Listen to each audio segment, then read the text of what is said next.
Assalamualaikum warahmatullahi wabarakatuh. Apa kabar pemirsa Wajar TV? Senang sekali menjumpai Anda kembali. Tentunya bersama saya Berat Tahar di edisi Lintas Banua Sepekan Minggu 7 April 2024.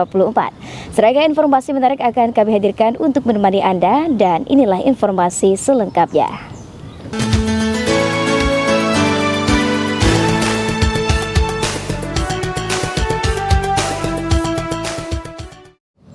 Pemirsa Mogoli, jumpa kita kali ini geliat arus mudik Idul Fitri 1445 Hijriah mulai terasa di Bandara Internasional Samsudinor di Banjarbaru. Ini terlihat dari peningkatan jumlah penumpang yang lebih ramai dari hari biasanya. Berdasarkan data jumlah penumpang yang akan mudik Lebaran tahun 2024 diproyeksi mengalami peningkatan hingga 6%.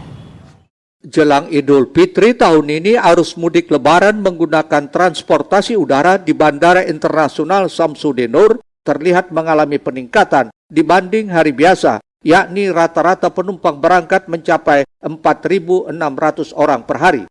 Menurut General Manager Bandara Samsudinor, Doni Subardono, arus mudik Idul Fitri tahun ini diproyeksi akan mengalami peningkatan mencapai 6%. Guna mengantisipasi puncak arus mudik yang diprediksi pada tanggal 6 April, jumlah maskapai telah mengajukan extra flight, di antaranya maskapai Lion Air, Wing Air, Citylink, dan Batik.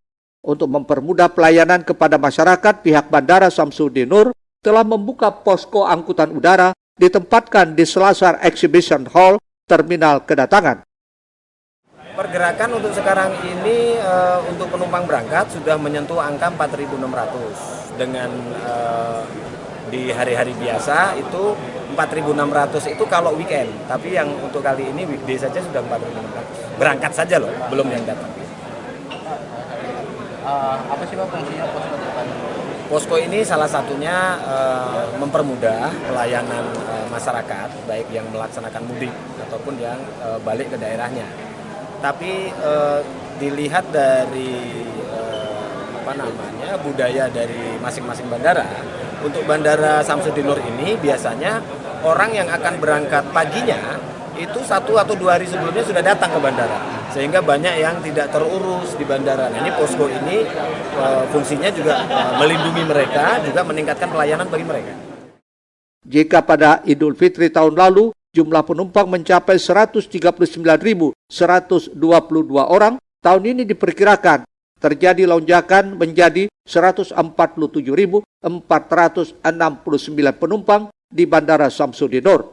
Selain itu, terdapat pertumbuhan jumlah aktivitas pesawat dari 1.181 menjadi 1.228 pergerakan pesawat atau naik 4%.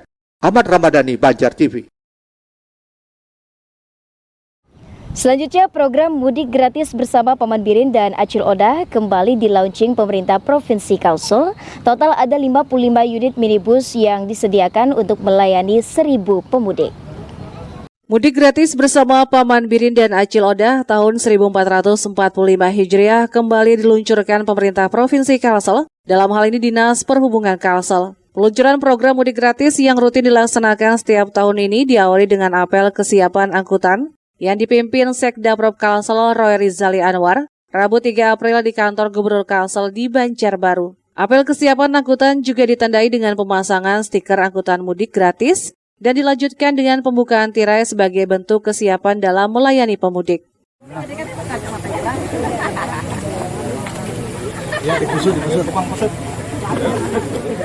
Gubernur Sabirinor melalui Sekda Prov Kalsel Roy Rizali Anwar menjelaskan, program mudik gratis ini merupakan bentuk perhatian dan kepedulian pemerintah dalam melayani masyarakat yang ingin pulang ke kampung halaman. Oleh karena itu, Roy berpesan pastikan armada yang bakal melayani pemudik tidak bermasalah secara teknis, termasuk sopir dalam kondisi sehat dan atur keberangkatannya secara tertib.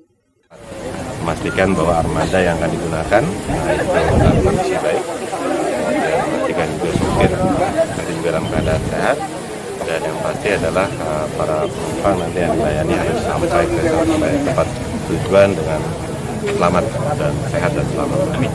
Oke, tahun ini targetnya ada 1.000 pemudik yang akan diantar oleh armada yang sudah disiapkan oleh Roda. kita, pemerintah provinsi dan atas arahan Pak Gubernur berkolaborasi dengan pemerintah kabupaten kota untuk menyiapkan armada ini. 3 terbanyak Sudah ada rekamnya? 3 terbanyak? Tabalong dan Paringin dan Tabalong, Paringin, dan Komuter sementara yang terbanyak secara pemudiknya. Ini mulai kapan Pak berangkat? 6 Tanggal 6 dan 7 April. Nanti akan simbolis mungkin dilaksanakan. Sementara itu, Kadisub Kalsel M. Fitri Hernadi mengatakan total bus yang tersedia untuk mudik gratis ada 55 unit dan sedang dikoordinasikan untuk 2 tambahan bus Damri. Untuk saat ini kuota sudah terpenuhi dan link pendaftaran sudah ditutup sejak 2 April lalu. Dengan 1.000 penumpang itu akan dibagi 2, jadi yang mudik dan yang labuh. Yang dari Hulu Sungai dari Kota Baru menuju Banjar itu labuh, yang mudik dari Banjar ke arah Hulu Sungai atau Kota Baru. Pada kesempatan itu juga dilakukan rem cek bagi armada pengangkut dan selanjutnya juga akan dilakukan tes kesehatan bagi para sopir. Mohail, Banjar TV. Sementara itu, pemirsa, untuk mengurangi beban masyarakat dan angka kecelakaan lalu lintas, Polda Kalsel bersama Jasara Harja mengadakan mudik gratis yang diikuti lebih dari 500 warga ke berbagai kabupaten kota di Kalsel. Mudik ke kampung halaman memang menjadi tradisi bagi warga karena bisa berkumpul keluarga saat lebaran nanti. Memfasilitasi hal itu, Polda Kalsel bersama Jasara Harja mengadakan mudik gratis dengan menyiapkan 19 armada kendaraan untuk 512 penumpang. Warga pun merasa senang karena tak perlu mengeluarkan biaya untuk mudik kali ini. Seperti dirasakan Imam yang pulang ke kandangan bersama istri dan 3 anaknya. Biasanya ia harus mengeluarkan kocek Rp700.000, kini hanya perlu mendaftar melalui media sosial, bahkan mendapat snack untuk berbuka puasa. Luar biasa, sangat terbantu benar. Emang setiap tahun mudik lah Pak? Baru kali ini, tahun ini baru 1 kali kita ikut mudik gratis dengan Polda Kalsel. Tiap tahun kita mudik. Bawa kendaraan biasa atau bawa taksi? Pakai mobil Grab, pakai taksi. Malah menghemat biaya berarti ini malah. Luar biasa, jauh, sangat terbantu. Kalau biasa, kalau bayar berapa pian Pak?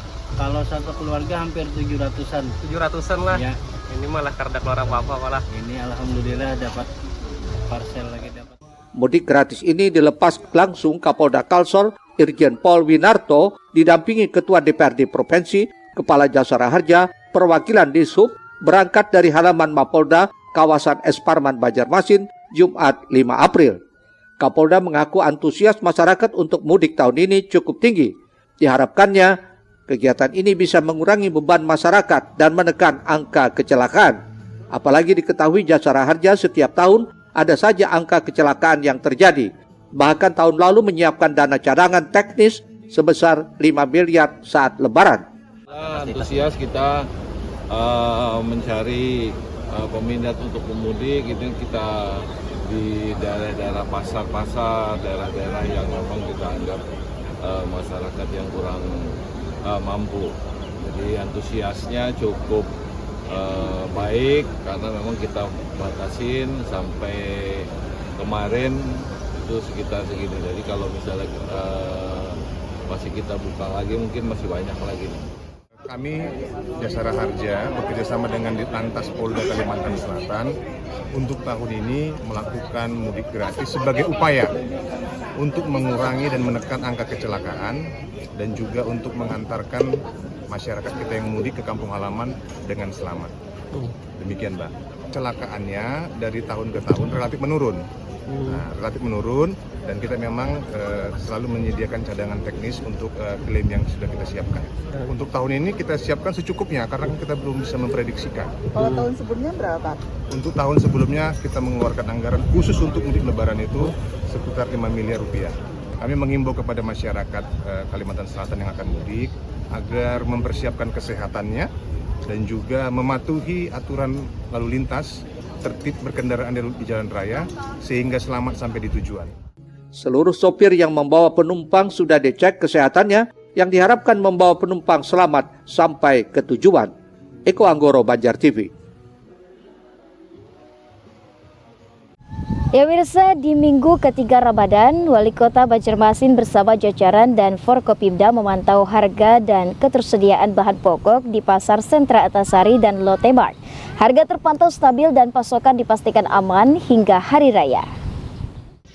Jika awal Ramadan lalu harga kebutuhan pokok merangkak naik, beda halnya dengan minggu ketiga puasa, harga bahan pokok di pasaran terpantau stabil. Seperti terlihat di Pasar Sentra Antasari saat Wali Kota bersama jajaran dan Forkopimda memantau harga bapok. Dari pantauan harga beras relatif stabil. Saat ini beras yang paling laku ialah beras SPHP dari Bulog, Pemanukan, dan beras Banjar yang berada di angka Rp17.500. Sementara harga telur ayam mengalami penurunan dalam 3 hari terakhir. Jika sebelumnya di harga Rp30.000 per kilo, kini turun Rp2.000 menjadi Rp28.000 per kilo. Selain itu, kenaikan harga terasa pada komoditas tomat, cabai rawit, dan bawang merah, namun masih kondisi wajar. Tim selanjutnya memantau stok dan harga di retail modern Lotte Mart. Ketersediaan dan harga juga masih mencukupi, hingga Pemko tak perlu menggelar operasi pasar hingga Lebaran nanti. Tadi rencananya kalau terjadi lonjakan harga, ya kita akan operasi pasar. Tapi karena ini stabil saja, saya kira sampai dengan Lebaran dan pasca Lebaran pun, insya Allah tidak ada operasi pasar. Ditambah lagi memang secara rutin yang dilaksanakan oleh Perdagin terkait dengan pasar murah, di 23 kelurahan. Nah, itu sangat membantu juga. Mudah-mudahan lebih stabil lah, sehingga di Lebaran tahun ini kita bisa sama-sama berlebaran dengan baik, kemudian juga ibu-ibu juga tidak pusing mikir kenaikan harga-harga, tinggal menyiapkan untuk kumpul dengan keluarga. Di kesempatan itu, saat di Pasar Sentra Antasari juga ditemukan makanan berformalin oleh Balai Besar POM seperti teri Medan dan cumi, hingga 2 jenis kerupuk yang mengandung borak. Hal ini tentu menjadi atensi agar BPOM mengkoordinasikannya kepada penyuplai yang ada di Surabaya. Eko Anggoro, Banjar TV. Informasi selanjutnya, Gubernur Kalsel membuka pasar murah Ramadan diselenggarakan 4 SKPD lingkup Pemprov serta tim penggerak PKK Provinsi pada awal pekan tadi di Banjarbaru. Pasar murah Ramadan ini diselenggarakan 4 SKPD lingkup pemerintah Provinsi Kalimantan Selatan, masing-masing Dinas Kelautan dan Perikanan, Dinas Perkebunan dan Peternakan, Dinas Pertanian dan Ketahanan Pangan, serta Dinas Kehutanan, ditambah PKK Provinsi Kalimantan Selatan. Menurut Gubernur, pemerintah kembali hadir di tengah masyarakat untuk menyediakan bahan kebutuhan pokok yang murah dengan harga terjangkau. Paman Birin meminta untuk mengutamakan melayani orang-orang yang berpenghasilan rendah dalam mendapatkan barang kebutuhan pokok yang tersedia di pasar murah ini. Permintaan Syah Birin Nur itu cukup beralasan, mengingat sejak beberapa bulan lalu harga beras mengalami kenaikan cukup tinggi sehingga berdampak langsung terhadap penurunan daya beli masyarakat. Selain itu, Gubernur juga mengajak semua pihak untuk menanamkan semangat kepedulian, berbagi, dan saling bersimpati dengan saudara yang sedang membutuhkan bantuan. Membutuhkan khususnya di bulan suci Ramadan dan menyambut hari Lebaran ini. Oke? Jadi minta di kampung-kampung juga. Ya, kita mintanya sih disebar di banyak tempat tadi. Sementara itu, Kepala Dinas Kelautan dan Perikanan Provinsi Rusdi Hartono merespon sambutan Gubernur dengan menyebut dinasnya telah menyediakan 100 paket sembako untuk para petugas kebersihan Kota Banjarbaru. Di samping itu, menjual ikan patin dengan harga murah hanya Rp15.000 per kilogram. Jadi kita pada hari ini membagi khususnya Dinas Kelautan dan Perikanan membagi 100 paket sembako untuk petugas kebersihan di lingkungan Kota Banjarbaru. Dinas Pertanian pun membagi 80 paket, Dinas Perkebunan dan Peternakan 100 paket. Kita juga menjual ikan patin yang siogianya harganya 28 sampai 30.000 per kilo, kita jual 15.000 per kilo. Jadi ini sangat murah. Sarpani melaporkan untuk Banjar TV. Pemirsa, usai jeda kami hadirkan hadapi Idul Fitri, Bangkalsel siapkan 1,37 triliun rupiah. Informasinya hadir sesaat lagi.